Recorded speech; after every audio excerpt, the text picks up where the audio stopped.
Всем здравствуйте! Меня зовут Любовь, и я рада видеть вас на моем канале, где мы вместе создаем красоту и уют своими руками. Знаете, что я обожаю в старых джинсах? Они дают бесконечную возможность для творчества. Каждый раз, когда в мои руки попадает еще пара, я задаюсь вопросом, а что бы из нее сделать? Конечно, пустить в дело. На этот раз у меня получился классный плетеный коврик. Для него подобрала однотонные джинсы 3 оттенков и одни с рисунком. Все джинсы хлопчатобумажные, летние, не тянутся. И еще понадобится вспомогательная ткань, она у меня тоже не новая. Для начала сделаю разметку прямо на ткани. Начертила прямоугольник 55 на 35 сантиметров. Это размер плетеной детали. Плетение у меня будет не классическое, а с наклоном, под углом 45 градусов. Размечу положение первой полосы. Добавлю несколько контрольных полос. Как разметить угол 45 градусов, если под рукой нет угольника? Замеряю ширину и откладываю этот размер по длине. Ставлю на метку. Соединяю с углом. Угол 45 градусов готов. Дальше мне нужно определить длину полосок для плетения. Это самые длинные полосы. Ближе к углам размер будет уменьшаться. Как понять, сколько приблизительно понадобится полосок? Замеряю ширину, где будут расположены самые длинные полосы, и делю это расстояние на ширину одной полосы. У меня получилось 15 штук одного цвета, плюс в каждую сторону добавить короткие полоски. И для переплетения еще столько же полосок другого цвета. Разметила полоски шириной 4 сантиметра. Разрезаю. Отходы не выбрасываю, они мне тоже пригодятся. Полоски решила пока не резать, оставить ту длину, которая получилась.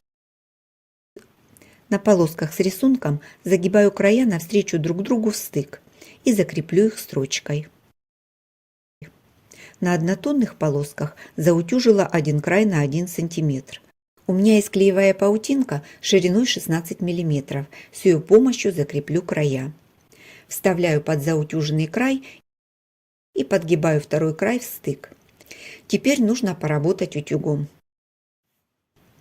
На ткани с рисунком строчку не видно, поэтому соединила края прерывистым зигзагом. Полоски шила одну за другой, так получается быстрее и экономятся нитки. На всех однотонных полосках края соединила с помощью паутинки, так выглядит аккуратнее. Джинс у меня тонкий, все приклеилось хорошо. Ширина готовых полосок 2 сантиметра. Итак, плетенка. Начинаю собирать с длинных полосок. Плетенка у меня будет не классическая, а двойная, поэтому кладу по обе стороны от полосы 2 одинаковые полоски. Закреплю их булавками на пересечении полос. Сверху кладу 2 полосы другого цвета, ориентируясь на линию в другом направлении. Закреплю булавками. Это начало плетения. В эти стороны буду добавлять полоски с рисунком, а в эти однотонные полоски. Отгибаю полоски с одной стороны, кладу 2 однотонные полоски другого цвета. Возвращаю полоски на место. Отгибаю с другой стороны. Кладу 2 однотонные полоски другого цвета. У меня 3 цвета, и я их буду чередовать. Отгибаю с другой стороны уже 2 пары полосок, которые были внизу. Кладу цветные полосы и возвращаю полоски на место. Нужно следить, чтобы края полосок выходили за разметку. Поднимаю нижние полоски с противоположной стороны. Кладу цветные. Возвращаю полоски на место. Поднимаю нижние полоски с другой стороны. Кладу цветные. Возвращаю полоски на место. Продолжаю плетение, используя только длинные полосы. У меня на столе полосы свисают и из-за этого разъезжаются. Можно помочь себе и зафиксировать булавками. Длинные полосы с рисунком все собрала. Проверю, чтобы они совпадали с контрольными линиями. Срезаю все полоски ниже размеченной линии.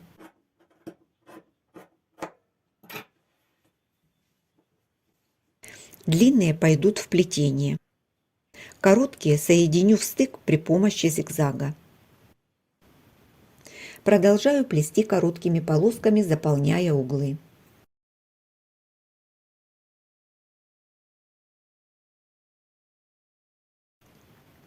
Если стык в полоске попадает на лицевую сторону, подтягиваю полосу и прячу соединение под верхним рядом. Закончила работать с цветными полосками. Вставила еще пару однотонных полосок, чтобы закрыть второй угол. Поправляю полоски и проверяю, чтобы было все ровно. 4 пары однотонных полосок держат все цветные полоски, и я хочу для надежности в этих местах закрепить плетение.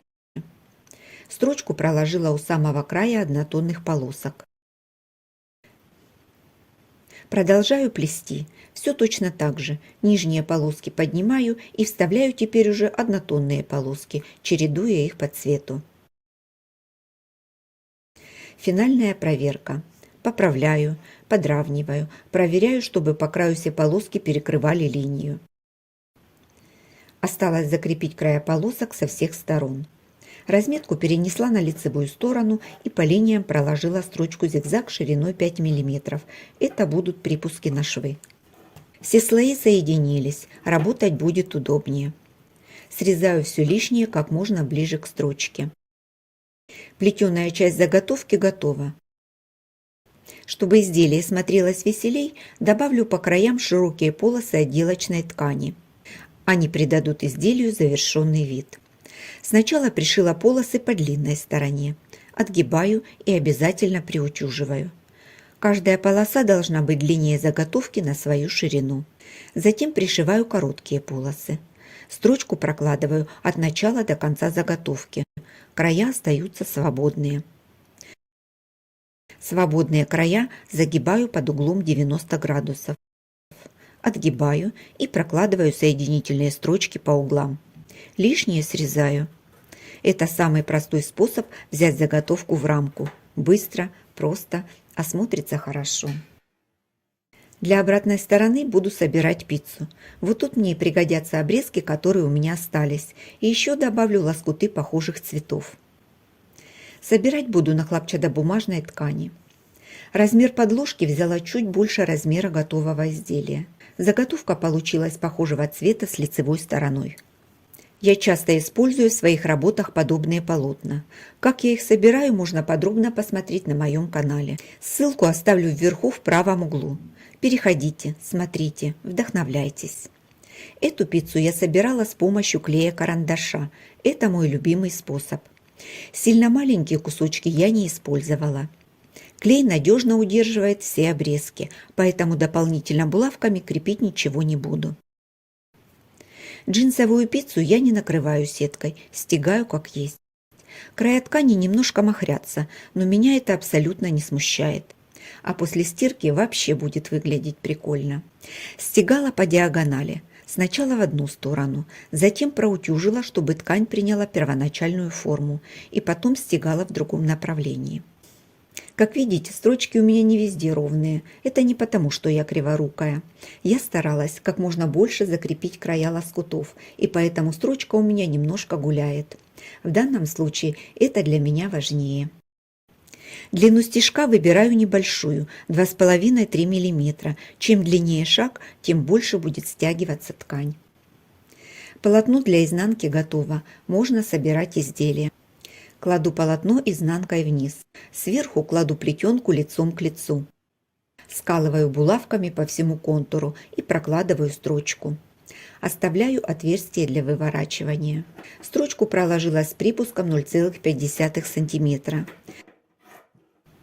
Лишнюю ткань по краям срежу. Все швы проутюжу с паром и после этого выверну на лицевую сторону через техническое отверстие. Отверстие, через которое выворачивала, зашила. Проутюжила швы с лицевой стороны и после этого проложила отделочную строчку по линии соединения плетенка с отделкой. Использовала толстые нитки молочного цвета, чтобы выделить строчку. При желании здесь можно проложить и декоративную строчку, но мне достаточно такой отделки. Я сделала двойную плетенку из парных полосок. Можно плести и по одной полоске, тоже будет красиво. Не обязательно делать многоцветную. 2 цвета и даже однотонная будут смотреться здорово. Теперь у меня есть стильный и практичный коврик, который я буду использовать на кухне. Выглядит он потрясающе. Если у вас тоже завалялись старые джинсы, попробуйте дать им вторую жизнь. Экспериментируйте, создавайте, делитесь своими идеями в комментариях, ведь творчество не знает границ. А я на этом с вами прощаюсь. До встречи в новых видео.